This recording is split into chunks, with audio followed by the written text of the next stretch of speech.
முன்னோர்கள் ஆராய்ச்சி செய்து இந்த உலகத்துல இந்த பிரபஞ்சத்திலிருந்து எடுத்த கர்மவினை தீர்க்கக்கூடிய மூல மந்திரம். நீங்க கோவில்ல போய் விளக்கேத்துறதா இருந்தா இந்த மந்திரத்தை ஒரு முறை சொல்லுங்க. முற்பிறவியில செய்த பாவங்கள் எப்பிறவிக்கும் தொடராமல் இருக்க இப்பிறவியிலேயே என் தந்தை வழியில் வந்த கர்மாவினை, என் தாய் வழியில் வந்த கர்மாவினைகள், என் தாயுடைய கர்ப்பத்திலிருந்து நான் இந்த பூமிக்கு கொண்டு வந்த கர்மாவினைகளும் இன்றோடு நிவர்த்தியாகட்டுன்னு 5 தீபம் விளக்கேத்தி சாமிக்கு தேங்காய் வளம் பூ மாலை கல்கண்டு வாங்கி அர்ச்சனை பண்ணி உங்க ஜாதகத்தை கொண்டு போய் சாமி பாதத்துல வச்சு இன்னையோட எனக்கு எல்லாம் நல்லது நடக்கும்னு மனசார கும்பிட்டு வாங்க. வாழ்க்கையில அசுர வளர்ச்சிக்கு வந்து. அனைவருக்கும் வணக்கம். பாரம்பரிய திருவள்ளுவர் குல வம்சம் பிரசன்ன ஜோதிடர் சுப மாரிமுத்து திருப்பூர்லேருந்து இந்த பதிவு உங்களுக்காக. இப்போ உத்திரட்டாதி நட்சத்திரத்தை பற்றி நம்ம பார்க்க போகிறோம் இல்லைங்களாம்மா? இப்போ 26வது நட்சத்திரங்க. இந்த 26 நீங்கள் கூட்டினீங்கன்னா எவ்வளோ வரும்? 2 + 6 அப்படிதான் 26. 6 2 8. இந்த 8ங்கிறது வந்து 1 சூரியன் 2 சந்திரன் 3 குரு 4 ராகு 5 புதன் 6 சுக்கிரன் 7 கேது 8 சனி. அதனால் 8 வருது. அவங்க பிறக்கும்போது சனி திசையில் பிறந்திருப்பாங்க. 8ஆம் நம்பர் தான் சனிங்கன்னு. இவங்க இந்த 8ஆம் நம்பர் சனியாக இருக்கிறனால உத்திரட்டாதி நட்சத்திரத்தில் இவங்க யாராவது ஒருத்தர் பிறந்தா முதல்ல அவங்களுடைய வாழ்க்கையில் நம்ம தெரிஞ்சுக்க வேண்டிய விஷயம் என்னென்னா, அவங்க மீன ராசியில் தான் பிறந்திருப்பாங்க. இந்த உத்திரட்டாதி நட்சத்திரம் மீன ராசி என்னென்னு கேட்டிங்கன்னா, முதல்ல உத்திரட்டாதிங்கிறது பசுமாடுங்க. அந்த காலத்தில் என்ன சொல்லுவாங்கன்னா, உத்திரட்டாதி நட்சத்திரக்காரர்கிட்ட ஒரு விஷயத்தை சொன்னீங்கன்னா இந்த செய்தி கொண்டு போய் கரெக்டாக உலகத்தில் பரப்பிடுவாங்க. இன்னும் சொல்ல போனால் உத்திரட்டாதி நட்சத்திரக்காரர் செய்தி வாசித்தாங்கன்னா அவங்க பெரிய ஆளாயிருவாங்க.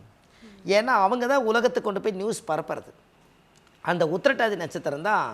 அதனால தான் அந்த துறைகளில் அவங்க போய் இருந்துக்கணும்னு சொல்கிறதுங்க. இப்போ அம்மானு கத்துதுங்க, ஊருக்கே கேட்குதா இல்லைங்களா? பசுமாடு வந்து அம்மானு கத்துது, அதுக்களவாக காது கேட்கலைங்க, பெருசாக கேட்குது. அப்போ உத்திரட்டாதிங்கிறது பசுமாடு, அது கத்துறோன்னே ஊரே கேட்குது பாருங்கன்னு ஒன்று. ரெண்டாவது, அவங்க கையில் கொண்டு போய் மனு கொடுத்தா கடவுள்கிட்ட கொண்டு போய் சேர்த்திடுவாங்களா. எந்த கஷ்டமாக இருந்தாலும் உத்திரட்டாதி கிட்ட சொல்லிட்டா கடவுள் சரியாயிருங்களாமா. அது எதனாலேன்னு சொல்லுங்கள்? உத்திரட்டாதி நட்சத்திரக்காரர்கிட்ட போய் கஷ்டத்தை சொல்லிவிட்டு அந்த கஷ்டம் சரியாயிருமா. இது எவ்வளோ ஒரு அதிசயம்னு பாருங்கள். அற்புதமாக இருக்குது கேட்குறக்கே. ஆனால் எல்லா கஷ்டத்தையும் எங்கிட்ட சொன்னால் என் நிலைமை என்ன ஆகுதுன்னு தானே அவங்க நினைப்பாங்க. அந்த கஷ்டத்தையும் தாங்கி கடவுள்கிட்ட இருந்து அதுக்கு உண்டான பரிகாரத்தை அவங்க செய்துக்குவாங்க. ஆனால் உத்திரட்டாதி நட்சத்திரக்காரர்கிட்ட எந்த கஷ்டத்தை சொன்னீங்கனாலும் சரியாயிருமா. அது எதனால் அப்படின்னு கேட்டிங்கன்னா, உத்திரட்டாதி பசுமாடுன்னு நான் சொல்லிட்டேன். சிவன் கோவிலுக்கு எதுக்கால என்ன இருக்குதுங்க? காலை நந்தி இருக்குது, அது மாடு தானே. அப்போ நந்தி காதில் போய் சொன்னால் மனு கொடுத்தா சிவன் எடுத்துக்கிறாரல்ல. அப்போ உங்ககிட்ட பிரச்சனையை சொன்னால் அது கடவுள்கிட்ட போய் சேர்ந்துருங்கன்னு. எப்படிங்கம்மா? நான் இன்னும் கொஞ்சம் டிஃப்ரெண்ட்டாக யோசித்து சொன்னேன். இந்த ஆதிகால பரிகார புத்தகம் எழுதியிருக்கிறேங்க. அந்த புத்தகத்தில் ஒரு வித்தியாசமான ஒரு கருத்து சொல்லியிருக்கேன். நீங்கள் சாமி கோயிலில் போய் கோயில் திறக்கலைன்னா நந்தி காதில் போய் சொல்கிறதுக்கு பதிலாக பசுமாடு வந்து எங்கேயாவது ஒரு பக்கம் மேய்ஞ்சிட்டு இருந்தாலும் கூட ஒரு அகத்திக்கீரை வாழைப்பழம் கொடுத்து அந்த பசுமாட்டு கொடுத்துட்டு அதோட உயிரோடு இருக்கிற பசுமாடுகிட்டையே உங்கள் கஷ்டத்தை சொல்லுங்கள், அதுவே காதை நிமித்திரன்னு கேட்டுக்குன்னு சொல்லியிருக்கேன். எப்படிங்கம்மா? உத்திரட்டாதி நட்சத்திரக்காருக்கு வந்து பசுமாடுக்கும் உங்களுக்கு ஒரு தொடர்பு இருக்குதுங்க. அது மீன ராசியில் தான் அவர் பிறந்திருப்பீங்க. உத்திரட்டாதி நட்சத்திரத்தில் யாராவது பிறந்தால் மீன ராசியில் பிறந்திருப்பாங்க. அவங்க பிறக்கும்போது சனி திசையில் தான் பிறந்திருப்பாங்க. அப்போ அவங்க வீட்டில் வறுமை அதிகமாக இருக்குங்க. ஆரம்ப காலத்துகளில் வறுமையின் நிறம் சிவப்புங்கிற கோட்டில் தான் கஷ்டத்தில் வாழ்ந்திருப்பாங்க. அந்த சனி திசை வந்து 19 வருஷ திசையில் 9 9 18 9.5 வயசுங்க. அப்போ கிட்டத்தட்ட 9.5 வயசு வரைக்கும் நம்மளுடைய கஷ்டங்களை உணர்ந்து வாழ்ந்திருப்போம். இந்த 9.5 வயசுக்கு அப்புறம் சனி திசை முடிஞ்சு புதன் திசை வந்ததுக்கப்புறம் ஒரு சின்ன மாற்றங்க. அந்த குடும்பத்துக்குள்ளே ஒரு சின்ன மாற்றம் இருக்கும். கல்வி ரீதியாக, வாழ்க்கை ரீதியாக, தொழில் ரீதியாக ஒரு சின்ன மாற்றம் அந்த குடும்பத்தில் புதன் திசை நடக்கும். அப்போ புதன் 17 இதில் ஒரு 9 எவ்வளவுங்க? 9 7 16 கிட்டத்தட்ட 26 வயசு ஆகுது.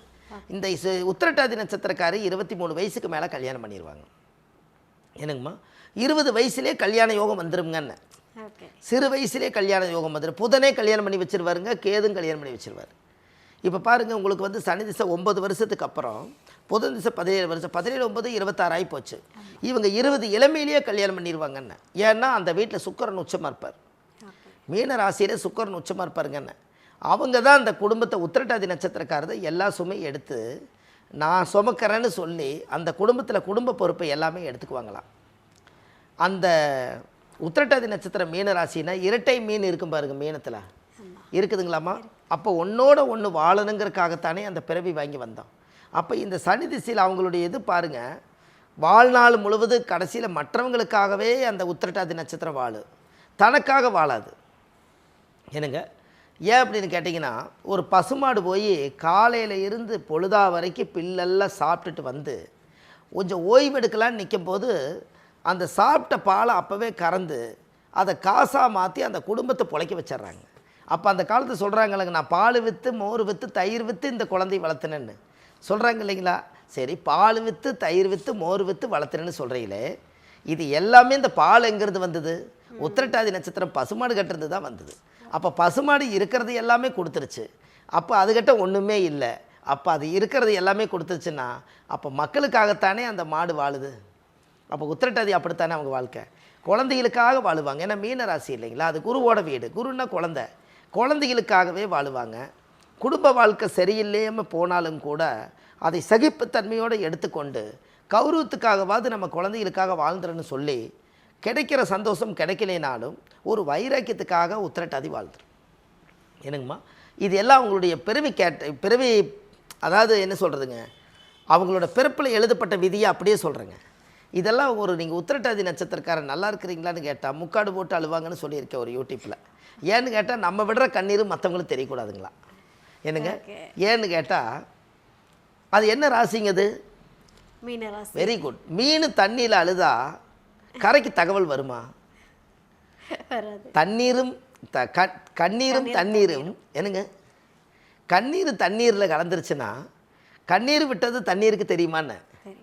அப்போ மீன் அழுகிற தண்ணீருக்கு தெரியாதனால கரைக்கு தகவல் வரலையலங்கண்ணே. தனியாக மேட்ச் பண்ண முடியல வருவங்கண்ணே. மீன ராசிக்கார மட்டும் கண்ணில் தண்ணி வந்துச்சுன்னா அதை கண்ணுக்குள்ளேயே வச்சு அழுகிறவங்க நிறைய பேர் இருக்காங்க. கண்ணீரை வெளிவிடாமல் அழுகிறவங்க இருக்காங்க. அப்படின்னு என்னங்க, உள்ளத்தில் அழுகிறது, வெளியே சிரிக்கிறது, தன்னோட வேதனை தனக்குள்ளேயே மூடி வச்சுட்டு என்னைக்காவது ஒரு நாள் நம்ம நல்லா இருக்க மாட்டோமா அப்படின்னு தன்னம்பிக்கையிலேயே வைராக்கியத்தை எடுத்துக்கிட்டு வீட்டை விட்டு கிளம்பிடுவாங்க தொழிலுக்காக. என்னங்கம்மா, இது எல்லாம் நீங்கள் உத்திரட்டாதி நட்சத்திரக்காரர் கேட்டிங்கன்னா, ஆமாங்க இது எப்படி என்னை பார்த்த மாதிரியே சொல்கிறீங்களே அப்படிம்பாங்க. ஒரு நாளைக்கு ஒரு உத்திரட்டாதி நட்சத்திரக்காரருடைய கதை கேட்டாங்க கூட 30 நாளைக்கு 30 உத்திரட்டாதி நட்சத்திரக்காரர் வந்தால் எல்லாரும் ஒரே மாதிரி கதை சொன்னால் அப்போ அந்த நட்சத்திரம் அப்படித்தானே?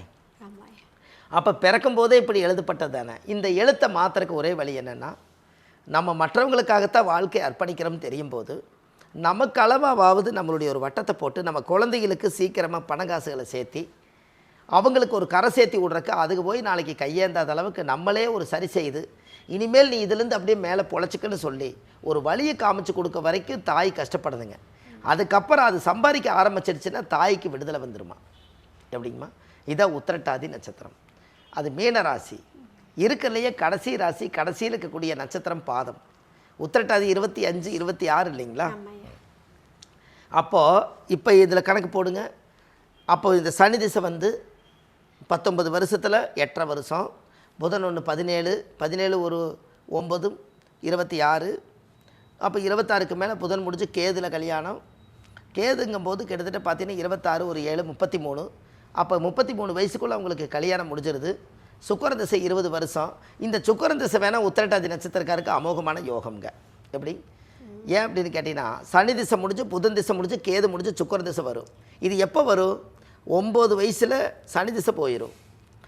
இதில் சனி போய் புதன் திசை 17 வருஷம், 17 9 26, கேது ஒரு 7 வருஷம், 26 ஒரு 7 33, 33 வயசுக்கு மேலே இப்போ சுக்கிர திசை ஜாதகத்தில் வந்துருங்க. அப்போ சுக்கிர திசை வந்து யோகம் தானே என்னங்கம்மா. அப்போ சுக்கிர திசை 20 வருஷம் யோகம்ங்க. இந்த 20 வருஷத்துக்குள்ளே 55 வயசுக்குள்ளே புத்தி உள்ள பிள்ளையாக இருந்தால் பொழைச்சிக்கணுங்கன்னு என்னங்க. இதெல்லாம் இந்த காலத்தில் இதெல்லாம் சொல்லணும் இல்லைங்களா? சொல்லாமல் விட்டுட்டோம்னு வைங்களேன் கொஞ்சம் இதாக போயிடும். அப்போ சுக்கிர திசை 55 வயசுக்குள்ளே முடியுதுன்னா அதுக்குள்ளே நீங்கள் கடைசி காலத்தில் தங்கறக்கு ஒரு வீடு, கையேந்தி சாப்பிடாமல் இருக்கிறதுக்கு ஒரு பேங்க்கில் ஒரு பேங்க் பேலன்ஸு, கொஞ்சம் நகை நட்டு, பொருளாதாரங்கள், குழந்தைகளுக்கு உண்டான படிப்பு, செய்கிற தொழிலில் ஒரு லாபங்கள், பேரு புகழ், 10 பேருடைய கான்டாக்டு, இதெல்லாம் இருந்துச்சுன்னா அதனுடைய அமைப்பு யாரோ ஒருத்தர் மொழி தெரியாவது அது வளர்ந்துட்டு போயிட்டுருக்கும். அப்போது சுக்கிரன் திசை 55 வயசு, சூரியன் திசை 6 வருஷம், 60 வயசுங்கும் போது ரிட்டையர்டுங்க. சூரியனில் வந்து 60 வயசில் உத்திரட்டாதி ரிட்டையர்டுங்க. அப்போ இங்கே சனியில் ஆரம்பிச்சு இங்கே அப்போ மகளில் ஆரம்பித்து அப்பனில் முடியுது. சனினா மகன், சூரியன்னா அப்பன், கரெக்டாக இதில் ஆரம்பித்து இதில் முடியுது. அப்போ ஒரு காலத்தில் தாய் வந்து பிள்ளைக்கு சோறு போட்டு வளர்த்துனீங்க. உங்களுக்கு 60 வயசு வரும்போது புள்ள வந்து தாய்க்கு சோறு போட்டு வளர்த்து. இப்படியெல்லாம் ஜாதகத்தில் எப்படியெல்லாம் இருக்குதுன்னு பாருங்கள். இதெல்லாம் தான் அதிசயங்கள். இந்த மாதிரி ஒரு வயசு வேறையா திசை வேறையா உங்கள் வாழ்க்கையை நடத்தி கொண்டு போகும்போது இனிமேல் பயம் இருக்குங்க. யாரும் பயப்படுத்துறதுக்கு ஆள் இல்லாமல் இருந்தாங்க. ஐயோ நம்மளுக்கு வயசு போயிடுச்சு, காலம் போயிடுச்சு, நல்ல திசை போயிடுச்சுன்னு சொன்னால் தானே இனிமேல் அந்த நல்ல திசையில் ஓவர்டேக் பண்ணி போவாங்க. பயம் எதுக்கு இருக்குன்னு கேட்டிங்கன்னா தேவையில்லாத பயம் இல்லைங்க. வாழ்க்கையில் நம்ம நல்லா வாழ்கிறதுக்கு ஒரு இது வேணும் இல்லைங்களா? அப்போ இந்த ஜாதகத்தில் இதனுடைய அம்சம் எல்லாமே ஒரு சிறப்பாக இருக்கிறதுனால அடுத்த லெவலுக்கு நம்ம போயிடுவோங்க. ஜாதகத்தில் பிறவி கர்மாவிலேருந்து நம்ம ரிலீஸ் ஆகிறதுக்கு நிறைய கோயில் இருக்குதுங்க. உத்திரட்டாதி நட்சத்திரக்குன்னே ஒரு கோயில் இருக்குது. அந்த கோவிலை உங்களுக்கு நம்ம மக்களுக்கு சமர்ப்பணம் செய்கிறோம். அந்த கோயிலுக்கு போயிட்டு வந்தால் அவங்களுடைய தாயுடைய கர்ப்பத்துக்குள்ளே 10 மாதம் குடியிருந்து இந்த நட்சத்திரத்தன்னைக்கு நீங்கள் வெளியில் வந்தீங்க இல்லையா, அந்த கர்ப்ப வாசனை தோஷம் நிவர்த்தி ஆகுமா, கர்ப்பகால தோஷம் நிவர்த்தி ஆகுமா. அப்படின்னா பாருங்கள், யார் வந்து முதல் திசை இருக்குதோ அந்த திசைக்கு உண்டான கோயிலுக்கு போயிட்டு வந்தால் தான் ஜாதகமே வேலை செய்யுமா. அதனால தான் உத்திரட்டாதி நட்சத்திரம் பசுமாடு. அதனால் உங்களுக்கு மனசு சரியில்லைனாலோ, இல்லை உங்களுக்கு பிறந்த நாள் வந்துட்டாலோ, ஒரு கல்யாண நாள் வந்துட்டாலோ, நான் வீட்டில் ஏதாவது ஒரு நல்ல நட்சத்திரங்கள் வந்துட்டாலோ பசுமாட்டுக்கு அகத்திக்கீரை வாழைப்பழம் கொடுத்து கோமாதாவை 3 முறை சுற்றி சாமி கும்பிட்டு வந்தால் அந்த உத்திரட்டாதி நட்சத்திரத்துக்கு அந்த கோமாதா வாழ்த்துனா நீங்கள் அசுர வளர்ச்சிக்கு வந்துடுவீங்களா. எப்படிங்கம்மா? அருமையா. அதாவது இந்த கூஸ்பம்ப்ஸ்னு ஒரு விஷயம் சொல்லுவாங்கல்ல, என்னென்னா அப்படியே வந்து உடம்பெல்லாம் மெய்சிலிர்த்து போகும் அப்படின்னு சொல்லிட்டு. ஏன் நான் இந்த விஷயத்த சொல்கிறேன்னா, நீங்கள் இவ்வளோ நேரம் வந்து சொன்னது எல்லாமே வந்து எனக்கு தாயா. என்னோட நட்சத்திரமே வந்து உத்திரட்டாதி நட்சத்திரம் தான். இப்போ நீங்கள் சொன்னதில் வந்து மற்றவங்களுக்கு மாற்று கருத்து இருக்கா என்னன்னு தெரியல, பட் எனக்கு வந்து நீங்கள் சொன்ன விஷயத்தில் ஒரு துளி கூட மாற்று கருத்தே கிடையாது. ஸோ இப்போ தான் வந்து எனக்கு வந்து ஒரு நிம்மதி பெருமூச்சு விட முடியுதுன்னு நான் நினைக்கிறேன். கண்டிப்பாக ஓகே, நமக்கு சுக்கிர திசை வரப்போகுது, இவ்வளோ நாள் பட்ட கஷ்டத்துக்கு வந்து ஒரு பலன் கிடைக்க போகுது அப்படின்னு நினைக்கும் போது எனக்கு வந்து ஒரு பெரும் மகிழ்ச்சி கிடைச்சிருக்கு. உங்களோட ஒவ்வொரு வீடியோவும் பார்க்கும்போது மற்ற எல்லாருக்கும் சரி இதே சந்தோஷம் கிடைக்கும் அப்படின்ட்டு நான் நம்புறேயா. பாருங்க, உங்களுடைய முகத்துல அந்த ஒரு கலை ஒரு பூரிப்பு இருக்குதுங்க. இப்படி ஒரு பெண்கள் இப்படி சந்தோஷப்படுறது இந்த உலகத்தில் இருக்கக்கூடிய அத்தனை பெண்களுக்கும் இந்த சுக்கிரன் திசை வந்து இப்படி உத்திரட்டாதியில் பிறந்தவங்களுக்கு ஒரு 35 வயசுக்கு மேலே அவங்களுக்கு சுக்கிரன் திசை வந்து அவங்க வாழ்க்கையில் நல்ல ஒரு வெளிச்சத்துக்கு வந்துட்டா எல்லா பெண்மணிகளும் நல்லா இருப்பாங்க இல்லைங்க. கண்டிப்பாக ஐயா, ரொம்ப அருமையான பலன்களை கொடுத்துருக்க. நான் மன மகிழ்ச்சி அடைஞ்சிருக்கேன். இந்த வீடியோவை பார்த்து இன்னும் பலர் வந்து கொஞ்சம் நிம்மதி பெருமூச்சு விடுவாங்கன்னு நினைக்கிறேன். கண்டிப்பாக. சரி, ரொம்ப நன்றிம்மா. வணக்கங்க ஐயா. உத்திரட்டாதி நட்சத்திரம் இவங்களுக்கு வந்து பல்வேறு பலன்கள் சொல்லியிருந்தீங்க. நானே உங்ககிட்ட சொன்னேன், எனக்கு துல்லியமாக சொல்லியிருக்கீங்க அப்படின்னு சொல்லிட்டு. ஸோ ஒரு கோவில் சொல்கிறேன், போய் வழிபட்டுட்டு வாங்க, நல்லதே நடக்கும்னு சொல்லியிருந்தீங்க. அந்த ரகசிய கோவில் சொன்னீங்கன்னா மக்களோட மக்களாக நானும் தெரிஞ்சுப்பேன். கண்டிப்பாங்கம்மா. உத்திரட்டாதி நட்சத்திரத்துக்கு மீனராசியில் பிறந்துக்கிறவங்களுக்கு ஆதிகால பரிகார கோயிலுங்க. முன்னோர்கள் எல்லாம் ஆதி காலத்தில் கட்டி வச்ச கோயிலை இன்றைக்கி தான் இந்த உலகத்துக்கு வெளியே கொண்டு வரோம். அப்போ இதில் என்ன அப்படின்னு கேட்டிங்கன்னா, உண்மையாலுமே ஒரு பெரிய அதிசயம் என்னென்னா, புதுக்கோட்டை மாவட்டம் ஆவுடையார் கோவில் பக்கத்தில் தீயத்தூர் பக்கத்தில் தான் சகசர லட்சுமீஸ்வரர் கோயில் இருக்குதுங்க. அந்த கோவிலில் போய் உங்களுடைய ஜாதகத்தை கொண்டு போய் வச்சு உங்களுக்கு ஒரு தீபாரதனை காமிச்சு சாமிக்கு தேங்காய் பழம் பூ மாலை கல்கண்டு வாங்கி அர்ச்சனை பண்ணி உங்கள் பேரில் சாமி கும்பிட்டு வந்தால் அந்த ஜாதகத்தை வாங்கிட்டு வந்தால் புது பிறவை எடுத்து நீங்கள் வந்ததுக்கு சமம். வாழ்க்கையில் ஒரு முறை கண்டிப்பாக போயிட்டு வாங்க. இந்த பதிவெல்லாம் இன்றைக்கி உங்களுக்கும் இது சேர்ந்து தான் ஒரு உலகத்துக்கு ஒரு புத்துணர்வான அரங்கேற்றமாகறதுக்கு இந்த ஆதிகால பரிகார கோயில் எல்லா மக்களுக்கும் ஈஸியாக கிடைக்குது. இந்த கோயிலுக்கு போயிட்டு வாங்க, வாழ்க்கையில் ஒரு பெரிய ஒரு மறுமலர்ச்சி ஏற்படுங்க. கண்டிப்பாக செய்யுங்க, நல்லதே நடக்கும்.